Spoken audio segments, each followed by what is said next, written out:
All right, well, thanks for agreeing to do a testimonial for us. Welcome. If you could tell us a little about your symptoms that you were having beforehand, as well as your background as being a physician. Okay. Yeah, I'm an emergency physician. I was having problems with my right shoulder from working out, lifting weights. I had a torn labrum that was shown on MRI. I also had some supraspinatus tendonitis in the right shoulder. I'd gotten to the point where I couldn't even throw a tennis ball 10 yards without having a lot of pain. Playing football with my son was very difficult, a lot of shoulder weakness, and I went from being able to do 25 or 30 push-ups to where I could barely do 2 or 3 because of the right shoulder pain and weakness. I was also having a problem with my bilateral SI joints, sacroiliac joint, especially the right one, which I thought was just lower back pain. I didn't really realize that it was SI joint pain. So I came in, I saw Dr. Nabity, and he did stem cell harvesting from my pelvis, and injected both my shoulder and both SI joints, and then I did physical therapy.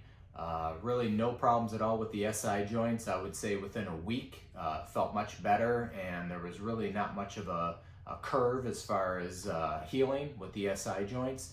With the shoulder, that took some time. It hurt for about a week, but after that I started the physical therapy, and I would say probably a good 3 weeks later I was golfing, and by about 6 weeks the strength had returned to my shoulder, and over the process of about 6 months to a year I noticed a huge change in my shoulder, and I would say overall my shoulder is probably about 80 to 90% of where it used to be when I was younger. So yeah, thank you, Dr. Nabity. Everything. Well, thank you. Great. That answered a lot of my follow-up questions as well. One of the things a lot of people are concerned about is the bone marrow aspiration procedure. They Yes. anticipate it's got a reputation as being very painful.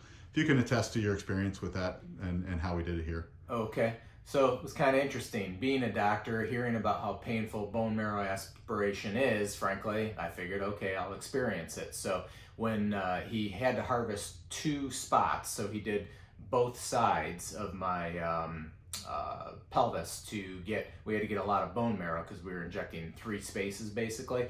So actually the first one that I did, I declined the nitrous oxide to inhale. And frankly, it wasn't all that bad. If we just had to tap the one side, then I wouldn't need any anesthesia at all, basically. And it was interesting that when he numbed it up and then went in and tapped the bone marrow, that part actually did not hurt at all. It's only, as Dr. Nabity will tell you, when the needle goes in and out, the hollow bore needle, it creates this vacuum effect, and that's when you get kind of a sharp wincing pain. But the right side I did without any anesthesia, no nitrous oxide, and really it wasn't all that bad at all. But then because we were doing a second side, the left side, I had him give me a little nitrous oxide, and with inhaling the nitrous oxide and doing the bone marrow aspiration, it was nothing. So frankly, I wouldn't hesitate to have it done again. It was a lot easier than I was expecting. Excellent. And I guess just last, your experience with our staff and the folks that we have working here at Michigan Regenerative Medicine. Yeah, excellent. Everybody's very helpful. Dr. Nabity's very helpful, very responsive, and I would highly recommend the staff. All right. Well, thank you. Thanks for taking the time. Appreciate it. You're welcome.